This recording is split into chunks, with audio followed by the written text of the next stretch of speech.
Umar bin Abdul Azeez റഹ്മത്തുള്ളാഹി അലൈഹി ഒരു ദിവസം വിദൂരതയിൽ നിന്ന് ചില ആളുകൾ വന്ന സമയത്ത് ഉച്ച സമയത്ത് ചെറുതായി ഒന്ന് വിശ്രമിക്കാം.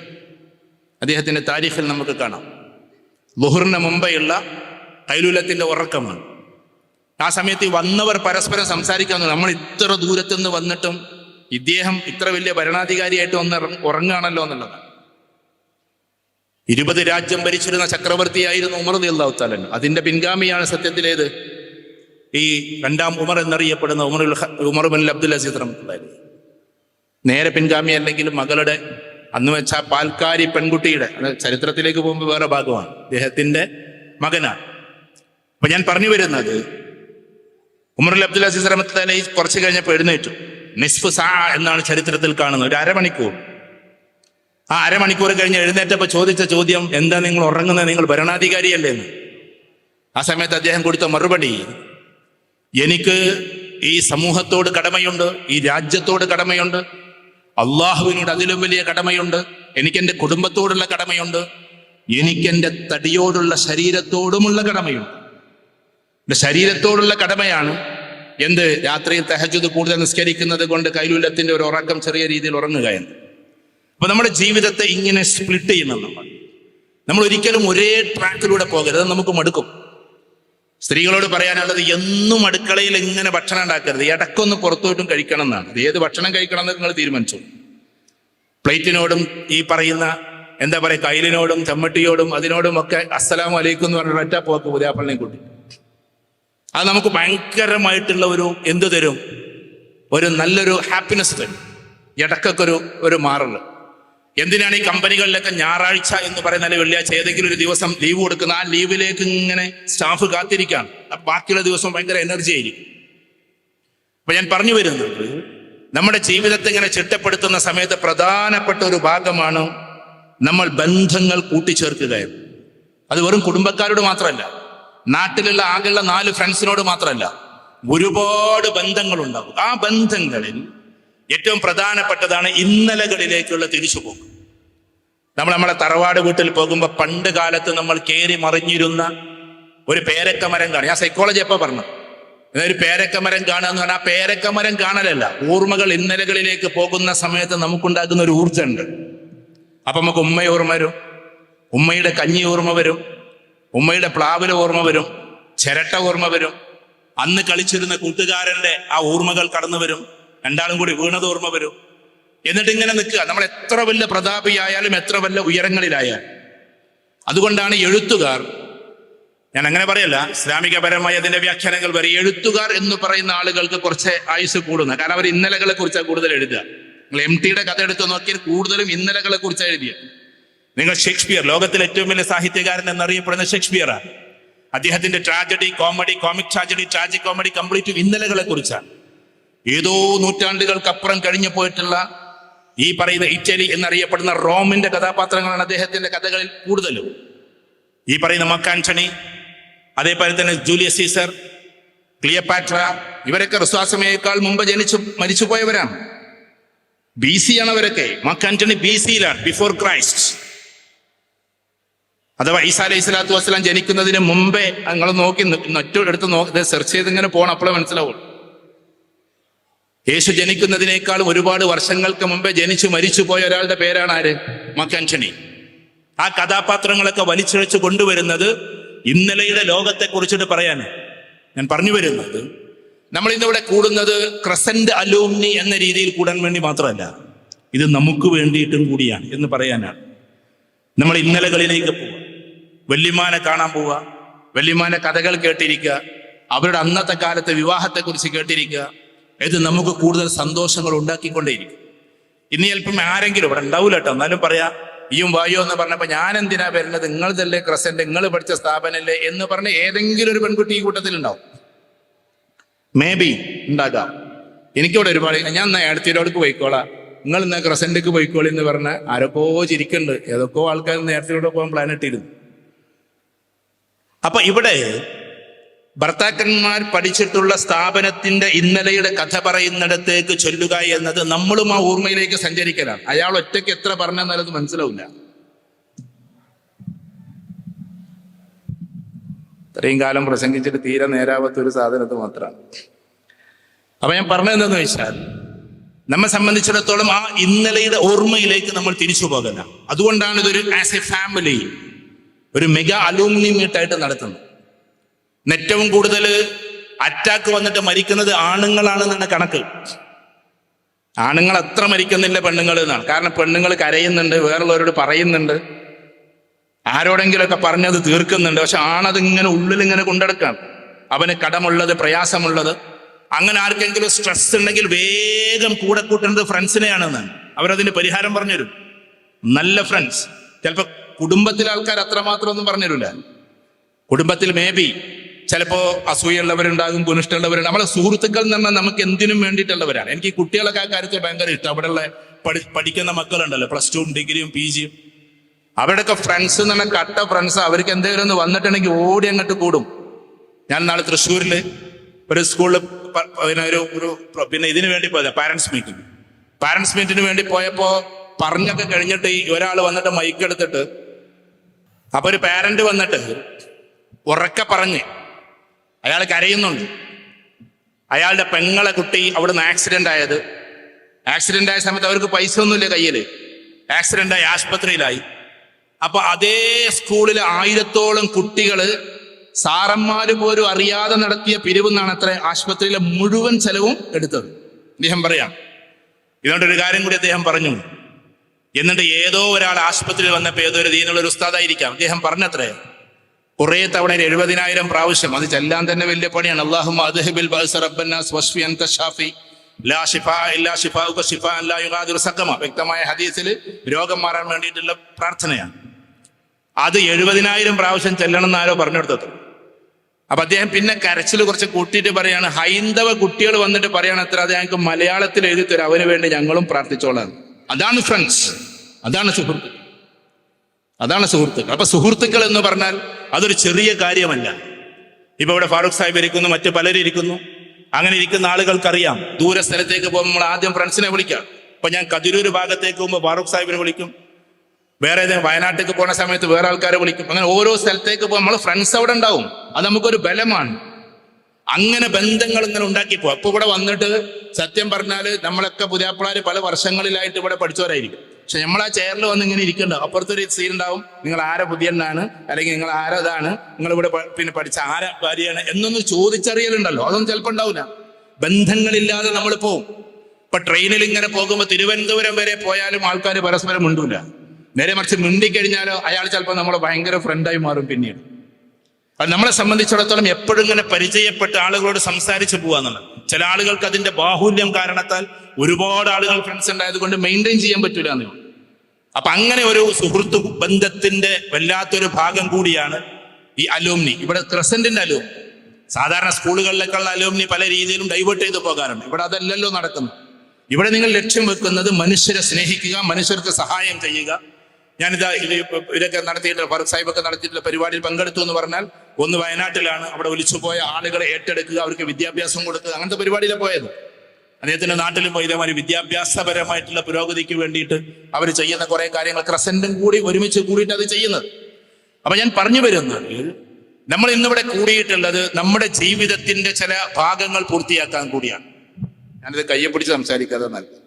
നമ്മളൊരു സമയത്ത് നെഗറ്റീവ് ആവരുതെന്നാണ്. ചിലപ്പോൾ മൈക്ക് അങ്ങനെ ആവും, ഇത് വളയും പൊക്കണ്ടാവും.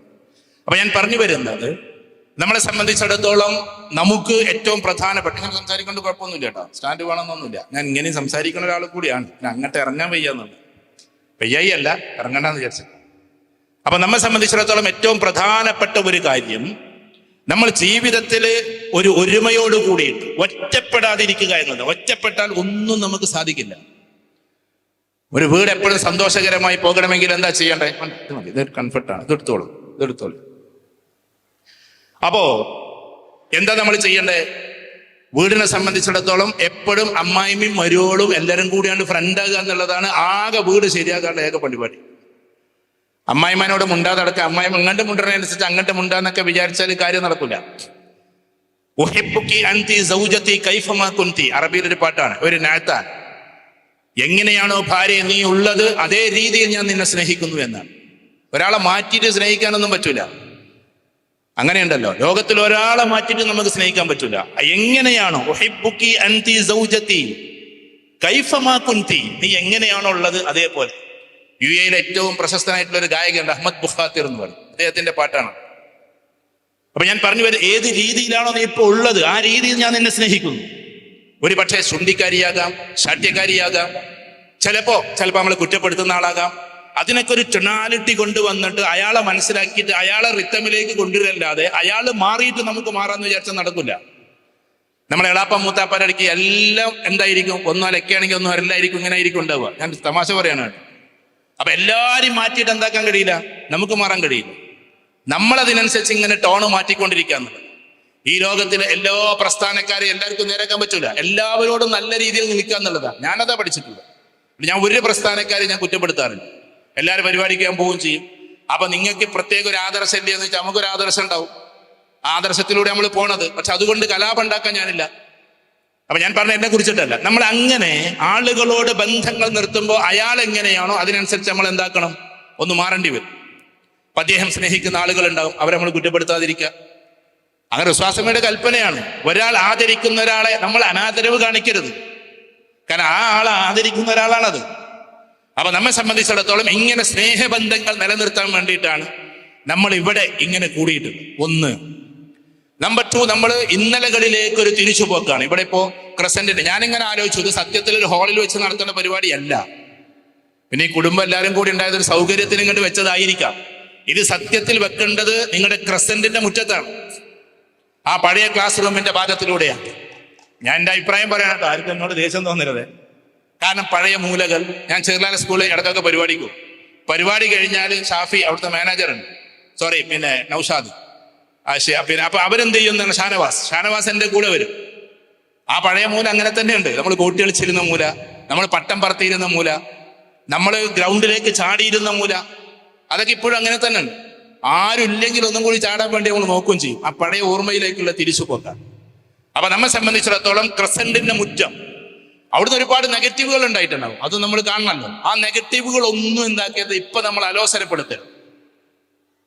ചില ആൾക്കാർക്ക് നെഗറ്റീവ് ഉണ്ടായിട്ടുണ്ട്, കാരണം സ്ട്രിക്റ്റ് റൂളായിരിക്കും അല്ലേ. PK എന്ന് പറയുന്നതിനൊരു ഫുൾ ഫോം ഉണ്ട്. ഞാൻ മനസ്സിലാക്കിയത്, കുട്ടികളെന്ന് മനസ്സിലാക്കിയത് കേട്ടോ, അതേപ്പോ ഇവിടെ പറയുന്നില്ല. മൂപ്പര് ഭയങ്കര സ്ട്രോങ് ആണ്, സ്ട്രിക്റ്റ് ആണ്. പക്ഷെ അതിന്റെ കൂട്ടത്തിൽ ആ സ്നേഹം ഉണ്ടായത് കൊണ്ടാണ് അത് ഉണ്ടാകുക. ഒരു ചെറിയ കഥ പറയാം, കുട്ടികളൊക്കെ ഉണ്ടായതുകൊണ്ട് അങ്ങനെയാണ് പറയുന്നില്ല. എന്നാലും ഈ ലൈല മജ്നൂൻ എന്ന് പറയുന്ന ഒരു കഥയുണ്ട്. ലോകത്തിലെ ഏറ്റവും വലിയ പ്രണയ കാവ്യമാണ് സത്യത്തിൽ ലൈല മജ്നൂൻ. ആ ലൈല മജ്നൂനില്, ഇവിടെ ശ്രദ്ധിക്കുന്നുണ്ടോ നിങ്ങൾ? ഉണ്ടല്ലോ അല്ലേ? ഓക്കെ. ലൈല മജ്നൂനില് ഈ ലൈല രാജകുമാരിയാണ്. മജ്നൂൻ ആകട്ടെ സത്യത്തിൽ ഇങ്ങനെ തെരുവ് തെണ്ടിയെ പോലെ നടക്കുന്ന ദരിദ്രനായ ഒരാളും. അപ്പൊ ഈ ലൈല മജ്നൂൻ കഥയിലെ മജ്നൂൻ എന്നല്ല അദ്ദേഹത്തിന്റെ പേര്. മജ്നൂൻ എന്ന് പറഞ്ഞ ഭ്രാന്തൻ എന്നാണ്. പ്രണയം മൂത്ത് ഭ്രാന്തായതാ. പ്രണയത്തെ കുറിച്ചെല്ലാം ഇവിടെ പറഞ്ഞിട്ട് അതിനൊരു ഇബ്രത്തുണ്ട്, അതിനൊരു പാടുണ്ട്, അതുകൊണ്ട് പറയും. അപ്പൊ ഈ മജ്നൂൻ എന്ന് പറഞ്ഞ ആളെ പേര് കൈസ് എന്നാണ്. കൈസ് എന്നാണ് ചെറുപ്പക്കാരന്റെ പേര്, കൈസ്. അതുകൊണ്ട് ചില ആൾക്കാർക്ക് കൈസ് എന്ന് പേരിടുന്നത്. കൈസ് കാഫാനോടെ. അപ്പൊ കൈസാണ്. ഈ കൈസ് പിന്നെ പ്രണയം മൂത്തിട്ട് ഭ്രാന്തനെ പോലെ ആയി മാറിയത്. അപ്പൊ രാജകൊട്ടാരത്തിൽ ഇങ്ങനെ വരി നിൽക്കും കഞ്ഞിക്ക് വേണ്ടി. അപ്പൊ ഒരുപാട് നേരം നിൽക്കണം കഞ്ഞി കിട്ടാൻ. അപ്പൊ ലൈല അവിടെ നിന്ന് ഇങ്ങനെ നോക്കുന്നുണ്ടാവും. എന്നിട്ട് ഈ കഞ്ഞി കിട്ടിയാൽ പിന്നെ ഇങ്ങനെ പോവാം, കവാടം കടന്നിട്ട് പോവാം. പക്ഷെ ആ പാത്രത്തിന്റെ അരികിലെത്തുമ്പോ, കഞ്ഞിയുടെ അരികിൽ പാത്രം എത്തുമ്പോ, പാത്രത്തിന് ഉറുദുവില് ബർത്തൻ എന്നാ പറയാം, ബർത്തൻ. അപ്പൊ ബർത്തൻ ഇങ്ങനെ അടുത്തെത്തി എന്ന് കാണുമ്പോ ലൈല ഓടി വരും. എന്നിട്ട് ഈ ബർത്തൻ എടുക്കും, ഒരൊറ്റ ഏറാൻ ദൂരേക്ക്. അപ്പൊ മജ്നൂൻ അവിടെ പോയിട്ട് ആ പാത്രം എടുക്കും. എന്നിട്ട് പിന്നെ എന്ത് ചെയ്യും, ക്യൂല് നിൽക്കണം. പിന്നെ മുന്നിലേക്ക് വരാൻ കഴിയില്ല, പിന്നെ പിന്നിൽ തന്നെ നിൽക്കണം. ആ പിന്നെയും കുറേ നേരം നിന്നിട്ട് കഞ്ഞിയുടെ അടുത്തെത്തുമ്പോ ലൈല പിന്നെയും ഓടി വരും. എന്നിട്ട് എന്ത് ചെയ്യും, പിന്നെയും എറിയും. അങ്ങനെ ഒരു 3-4 പ്രാവശ്യം എറിഞ്ഞപ്പോ, ലൈല മജ്നൂൻ കഥയിലുള്ള ഒരു ചാപ്റ്ററാണ്. അപ്പൊ മജ്നൂൻ ചോദിക്കുകയാണ്, എന്ത്, എന്നോട് ഇത്ര വെറുപ്പാണോ ലൈലായി, എന്നോട് ഇത്ര വെറുപ്പാണ്. അപ്പൊ ലൈല കൊടുക്കുന്ന ഒരു മറുപടിയും അതെന്താണെന്നറിയും. ലൈല കൊടുക്കുന്ന മറുപടി, നീ കഞ്ഞി വാങ്ങിച്ചു പോയാൽ പിന്നെ നിന്നെ കാണാൻ കഴിയില്ല, നീ പോകും. അതുകൊണ്ട് പിന്നെയും പിന്നെയും ഞാൻ പാത്രം അറിയുന്നത് നീ തിരിച്ചു വരാനാ, നിന്നെ വീണ്ടും വീണ്ടും കണ്ടുകൊണ്ടിരിക്കാനാ. മജ്നൂൻ കി ബർത്തൻ തരാ എന്നാണ് അവിടെ പറഞ്ഞത്. മജ്നൂൻ കി ബർത്തൻ തരാ, മജ്നുവിന്റെ പാത്രം പോലെ. അധ്യാപകർ നമ്മളെ ശിക്ഷിക്കുന്നത്, അധ്യാപകർ നമ്മളെ എന്താക്കുന്നത്, ചിലപ്പോഴൊക്കെ വിഷമിപ്പിക്കുന്നത് ഒരിക്കലും നമ്മളോട് വെറുപ്പ് കൊണ്ടല്ല. നമ്മൾ ഉയരങ്ങളിൽ എത്തുമ്പോൾ അവർ തിരിച്ചു വരുമ്പോൾ ഒന്ന് സന്തോഷത്തോടെ കണ്ണുനീർ പൊഴിക്കാനാണ്. ഞാനും ഒരു 20-25 വർഷമായിട്ട് അധ്യാപകനായ ഒരാൾ, അതുകൊണ്ട് പറയും. അപ്പൊ അധ്യാപകരുടെ ചില ശീൽക്കാരങ്ങൾ, ചിലപ്പോഴുള്ള പറച്ചിലുകൾ, ചിലപ്പോൾ അത് ഓവറായി എന്നൊക്കെ വിരിക്കും. അങ്ങനെയുള്ളതെല്ലാം മജ്നുവിന്റെ ബർത്തൻ പോലെ നമ്മളെ വിഷമിപ്പിക്കുകയല്ല, സത്യത്തിൽ എന്താണ്, നമ്മളെ സ്നേഹത്തോട് കൂടിയിട്ട് തലോടുകയാണ്. അങ്ങനെ മനസ്സിലാക്കുമ്പോൾ കാര്യങ്ങളൊക്കെ വളരെ എളുപ്പമാണ്. അതുകൊണ്ട് പോസിറ്റീവായിട്ടുള്ള കാര്യങ്ങൾ നമ്മൾ വീണ്ടും വീണ്ടും ഇങ്ങനെ ഓർത്തെടുക്കുന്നു. നമ്മുടെ ഈ ഒരു അലൂമിനി മീറ്റ് എന്തിനു വേണ്ടിയിട്ടാണ് കൂടുന്നത്? ഒന്ന് ഇന്നലകളെ ഓർത്തെടുക്കാനും, മറ്റൊന്ന് ഇന്ന് നമ്മുടെ കുടുംബം എങ്ങനെ ആകണമെന്ന് പോകാനും കൂടിയിട്ടാണ്. ആ കുടുംബം എങ്ങനെ പോകണമെന്ന് പറയുമ്പോൾ നമ്മൾ പ്രധാനമായിട്ടും പുതിയ തലമുറയിലെ കുട്ടികൾ നമ്മളിൽ നിന്ന് അകന്നു പോകുന്നു. എങ്ങനെ അകന്നു പോകുന്നു നമ്മൾ ചിന്തിച്ചിട്ടുണ്ടാവും. നമ്മൾ അറിയാതെ അവരുടെ മനസ്സ് നമ്മളിൽ നിന്ന് അകലുന്നുണ്ട്. ശരീരം ചിലപ്പോൾ അകലുന്നുണ്ടാവില്ല.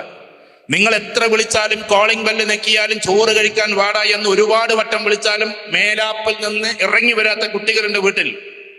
കാരണം മാതാപിതാക്കളുടെ വാക്കുകൾക്ക് അത്ര വാല്യൂ കൊടുക്കാത്ത കുട്ടികളാണ്. അവർക്കതിനേക്കാളും പ്രധാനം എന്താണ്? സത്യത്തിൽ ഈ പറയുന്ന അവരുടെ സോഷ്യൽ മീഡിയ, അതിലുള്ള കാഴ്ചകളാണ്, അതിലൂടെയുള്ള അവരുടെ ഒരുപാട് ചെയ്തികളാണ്. അപ്പൊ നമ്മൾ മനസ്സിലാക്കുക എന്തുകൊണ്ട് കുട്ടികൾ അങ്ങനെ മാറുന്നു. നിങ്ങൾ മനസ്സിലാക്കിയിട്ടുണ്ടോ? കേരളക്കരയിൽ, ഞാൻ അങ്ങനെ പറയുമ്പോൾ ഒരു വിവാദമായിട്ട് എടുക്കരുത്, ഞാനൊരു അനാലിസിസ് പറയാം. കേരളക്കരയിൽ പണ്ട് കടലോര പ്രദേശത്തെ ആളുകൾ വളരെ സ്നേഹനിധികളായ ആൾക്കാരായി. അവർക്ക് ചില നേതാക്കന്മാരോട്, വലിയ വലിയ ആൾക്കാരോടൊക്കെ വലിയ എന്തായിരുന്നു, സ്നേഹമായിരുന്നു. പക്ഷെ ആ ഭാഗങ്ങളിൽ എന്തൊക്കെയോ ചില പരിശ്രമങ്ങൾ നടന്നതിന്റെ പേരിൽ ഇപ്പൊ നിങ്ങൾ പോയി നോക്കിയാട്ടെ, ഒരാളോട് അവർക്ക് എന്താകൂല, സ്നേഹം ഉണ്ടാവില്ല. കാരണം ആദ്യം തിരുത്താൻ പറ്റുന്ന ആൾക്കാർ കടലോര പ്രദേശത്തെ ആൾക്കാരാണ്. ആദ്യം എന്തിനും ചാടി പുറപ്പെടുന്ന ആൾക്കാർ അവരാണ്. ആദ്യം പെട്ടെന്ന് തിരുത്തപ്പെടുന്ന ആൾക്കാർ അവരാണ്. അതിന്റെ അലയൊലിയാണ് പിന്നെ കേരളത്തിൽ മൊത്തത്തിൽ വേറൊരു വശമായിട്ട് വന്നത്.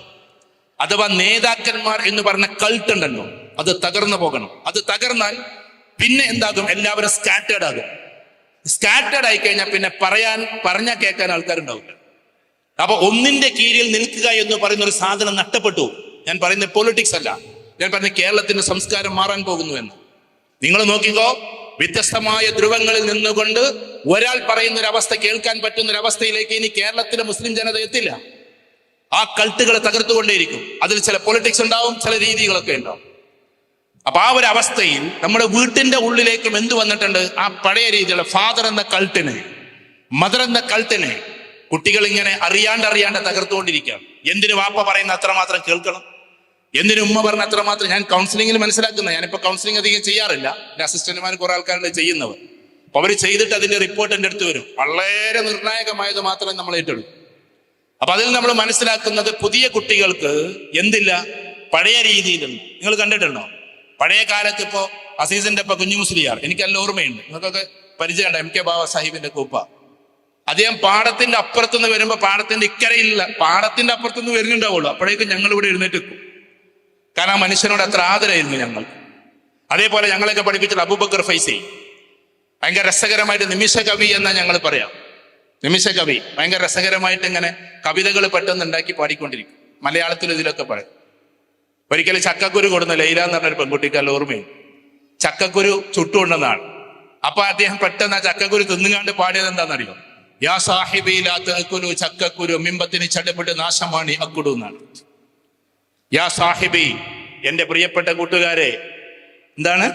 ലാ തഅകുലു ചക്കക്കുരു, മനസ്സിലായോ? ചക്കക്കുരു തിന്നല്ലേ. മിമ്പത്തിന് ചടപെട്ട് നാശമാണ് അക്കുടു, അത് വയറ്റിലെത്തിയാൽ ചടപെട്ട് നാശമാണ് അക്കുടു. വെറുതെ രസകരമായ ചില കവിതകളാണ്. മുരിങ്ങാമരം ഉള്ള ഒരു വീട്ടിലെ ഒരിക്കൽ ഫാത്തിമ എന്ന് പറഞ്ഞാണ്ടുള്ള ഒരു പെൺകുട്ടി ഇതേമാതിരി തന്നെ മുരിങ്ങാമരം കൊണ്ടും മുരിങ്ങന്റെ ഇല ഇതാക്കി കൊണ്ടും. അപ്പൊ പാടി, മുരിങ്ങാമരം ഉള്ള ഒരു വീട്ടിലെ ഫാത്തിമ, കൂട്ടാന്റെ മുട്ടറിയേണ്ടതില്ലടി ഫാത്തിമ. മുരിങ്ങാമരം ഉണ്ടെങ്കിൽ പിന്നെ കൂട്ടാന്റെ മുട്ടൊന്നും അറിയണ്ടെന്ന്. അങ്ങനെ രസകരമായി ഇങ്ങനെ പാടിക്കൊണ്ടേയിരിക്കും. ഇന്നവ അന്ന ലാക്കിന്ന ലൈത്തല നിങ്ങൾ പഠിച്ചിട്ടുണ്ടാവുമല്ലോ. ആ സാധനങ്ങൾ അങ്ങനെ ഒന്നല്ല ഞങ്ങളെ പഠിപ്പിച്ചത്.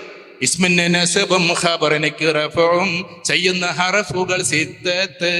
ഇന്നവ അന്നക അന്ന വലാകിന്ന ലൈതല അല്ല തമ്മത്ത്, അങ്ങനെ പഠിപ്പിച്ചിരുന്നു.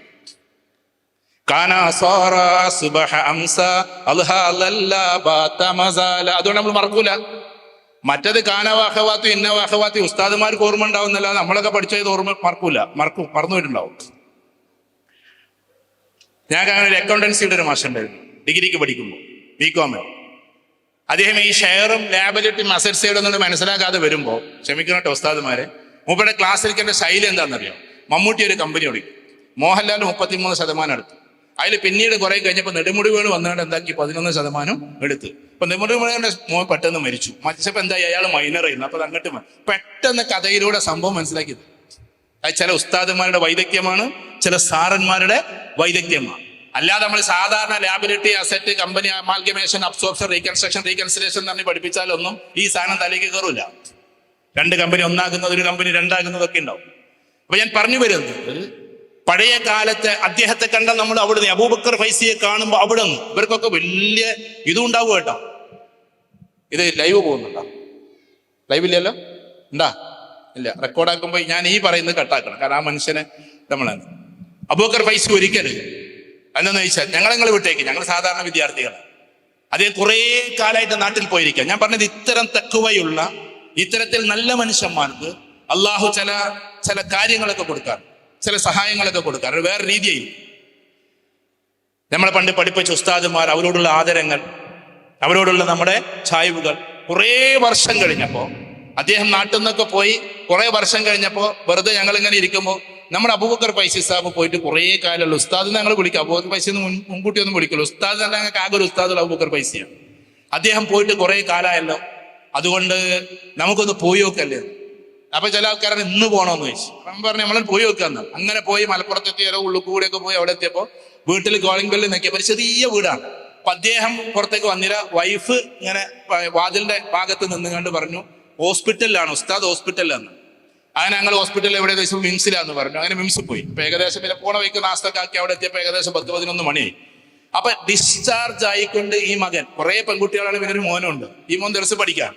അപ്പൊ അദ്ദേഹം ആ ബില്ല് വാങ്ങിയിട്ട്, 79,000 റുപ്യന്റെ ബില്ലുണ്ട്, ആ ബില്ലും വാങ്ങിയിട്ട് ഇങ്ങനെ നിൽക്കുക, എന്താ ചെയ്യേണ്ടതെന്ന് അറിയാതെ.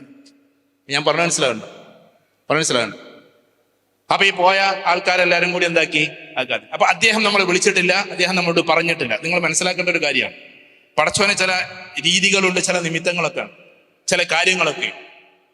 അപ്പൊ അത് നിങ്ങൾ കറാമത്തൊന്നും മറ്റതൊന്നും പറയാതെ നിങ്ങൾ മാറ്റി വെക്കുകയാണെങ്കിൽ, ഇപ്പൊ അങ്ങനെ നിങ്ങൾക്ക് പറയാൻ ബുദ്ധിമുട്ടാണെങ്കിൽ, എന്നെ നിങ്ങൾ വിട്ടേക്ക്, ഞങ്ങൾ വിദ്യാർത്ഥികളെയും വിട്ടേക്ക്. ഒരു മനുഷ്യന്റെ പണ്ടേതോ പഠിപ്പിച്ചു വിട്ടിട്ടുള്ള, അതും വർഷങ്ങൾക്ക് മുമ്പേ പഠിപ്പിച്ചു വിട്ടിട്ടുള്ള, എനിക്കിപ്പോ അറിയാലോ, ഇപ്പൊ ഏകദേശം 10-30 വർഷം 35 വർഷം മുമ്പൊക്കെ നമ്മളെ പഠിപ്പിച്ച ആൾക്കാരെ പറ്റി പറഞ്ഞു. അവരന്ന് പോയിട്ട് പിന്നെ വർഷങ്ങൾക്ക് ശേഷം പള്ളിയിൽ ഇരുന്നിട്ട് ആ കുട്ടികൾ ഇങ്ങനെ ചിന്തിക്കുക, വെറുതെ ഉസ്താദിനെ കാണാൻ പോവല്ലേ.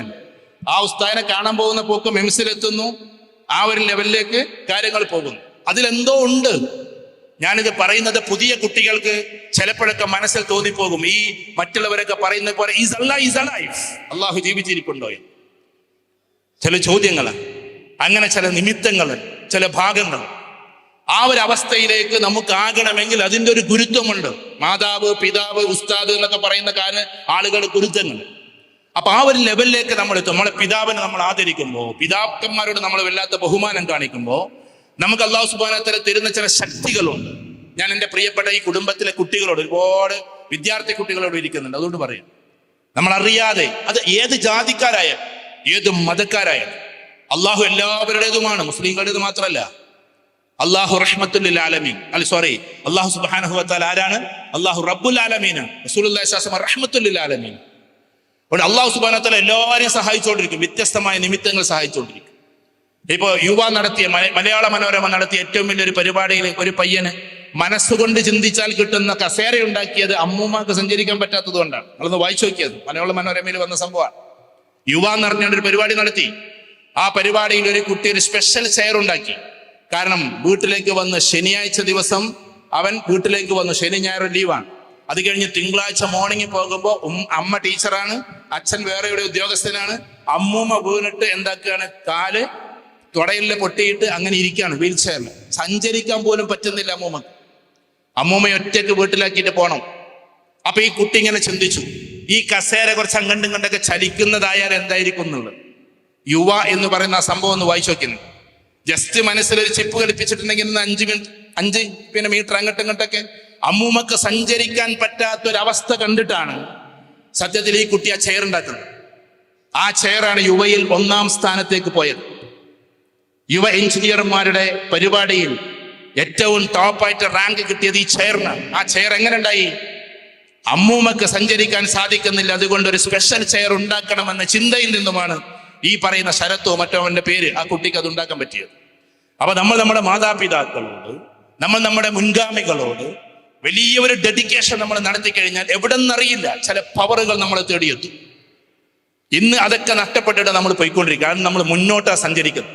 നമുക്ക് ഭാവിയിൽ വലിയ കാറ് വാങ്ങണം, വലിയ വീട് വെക്കണം, അങ്ങനെ നാളെയെക്കുറിച്ച് മാത്രമാണ് ഇന്നത്തെ കുട്ടികൾക്ക് ചിന്ത. ഞാൻ അവരെ കുറ്റപ്പെടുത്തൽ. എല്ലാവർക്കും എന്താക്കണം, പഠിക്കണമെന്നൊന്നുമില്ല. ആൺകുട്ടികളുടെ കാര്യമൊക്കെ ഭയങ്കര കഷ്ടമാണ്. കാരണം പഠിക്കേണ്ടവർക്ക് അവർക്ക് ഒരു വർഷം കൊണ്ട്, ഇപ്പൊ AI ഇറങ്ങിയതോടുകൂടി ഒറ്റ വർഷം കൊണ്ട് AI പഠിക്കുക. എന്നിട്ട് ഇങ്ങനെ അവന്റെ വിചാരം എന്താ, അമേരിക്ക എന്നെ കാത്തിരിക്കുന്നു AI പഠിച്ചാൽ. AI ഒരു മാസ്മരികമായി വരുന്നൊരു സംഭവമാണ്, മാസ്സായിട്ട് വരുന്നൊരു സംഭവമാണ്. എല്ലാവരും ഇപ്പൊ മൊബൈൽ ഉപയോഗിക്കുന്നത് പോലെ AI ടൂൾ ഉപയോഗിച്ചിരിക്കും. അതിൽ സ്പെഷ്യലായിട്ട് പഠിക്കുന്നവർ പഠിച്ചോളൂ. ഞാനിപ്പോ ഒരു തീസിസ് ചെയ്യുന്നുണ്ട് US അതിൽ AI എങ്ങനെയാണ് എഡ്യൂക്കേഷനിൽ എംബഡ് ചെയ്യുക എന്നുള്ളതാണ് അതിന്റെ ടോപ്പിക്.